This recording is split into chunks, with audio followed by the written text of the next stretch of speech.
I just want to hop into that point right there where you brought up that with inside of franchising, it's already got the playbook for you.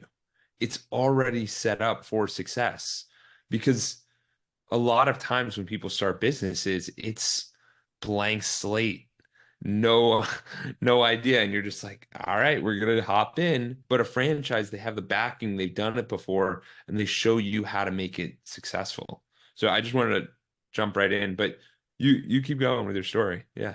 Yeah, that is very, very true. So I found out later how important that was while I was after I became a manager and I got into engineering. Uh, one of my fellow engineers and myself, we bought a dry cleaners, privately owned dry cleaners. We ran that, attempted to.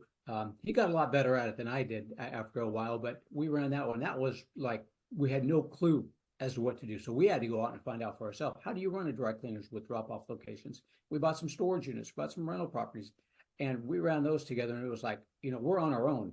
Fortunately, we had each other and we kind of helped each other out. But after I got out of the corporate world, that's when I thought, that franchising thing was really good. I don't have the latest, greatest idea, so I need to go out and find a franchise to get into because, I tried that private business thing, and it was I could go out and buy one, but it was a real challenge doing everything. You're completely on your own, nobody there to help you.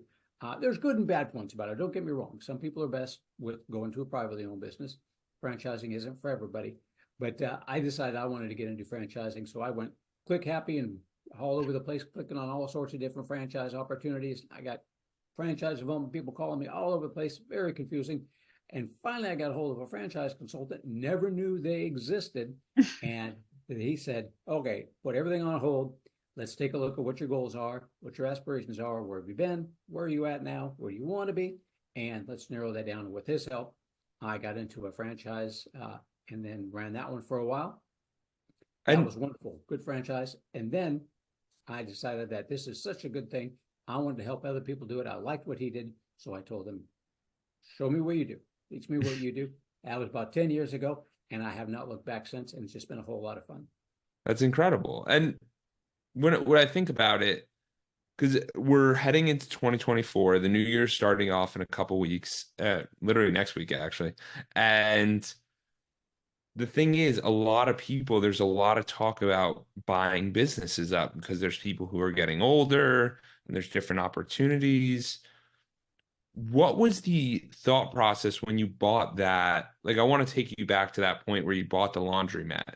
Were you working a full-time job and then you tried doing the laundromat on the side? Like, how did that work? Because I know a lot of the audience is sitting there right now going, this guy's done it 100 times. Like, how could I do that? I'm just working my job and I'm trying to figure out what side hustle to jump into. So, It's, a good question, Jordan. That's what I did was actually when I was an engineer, working for that, I was also getting my master's degree in business. And I read oh wow. I read Robert Kiyosaki's book, Rich Dad, Poor Dad. So I Yeah. was getting my master's. I read that book, and that pretty much ruined the corporate career. And I thought, there's got to be something better out here. So a friend of mine, even a fellow engineer, we were just talking once, and we just said, let's get into a business together because we got to have something on the side because people are getting laid off all the time in our business, in Yeah. the microelectronic circuit in the semiconductor industry quite a bit. Well, So we got into I, that. He just found that somebody that he knew was selling the business. So we thought, hey, we're engineers. We know how to do everything. We can do anything. So let's get into this business. Dry cleaning can't be that bad. You just clean the clothes, right? So exactly.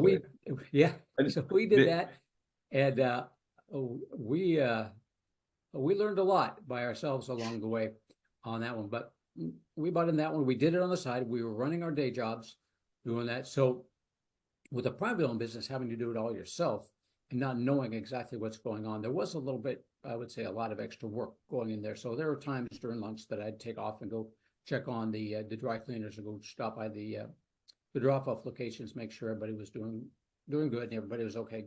Keeping in touch with my employees. And then after work, I might stop by there and see what's going on, help them out, greet some of the customers occasionally as well, just to let them know that I was the one doing it. My partner was doing it as well, but it was something that we could do on the side. We were probably putting in another 15 hours or so on yeah. top of our day jobs.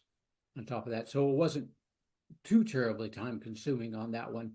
Just a little bit of a stress, not knowing where to turn necessarily when things were wrong, like machine breaks down or something goes wrong. It's like, all right, now where are we going to find the parts? Who do we go look for? Where do we find this? What do we do here?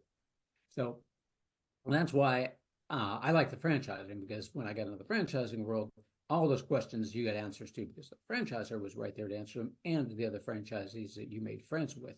But between the two of us, yeah, we ran those drop-off locations, had some storage units as well, had to figure out how to do those on the side. But it was something you could do on the side, and it was something that was long-term. And my buddy Robbie, he took them over after we both left the corporate world, and he ran with it. And I said, no more private businesses for me. I'm going to go do that franchising thing.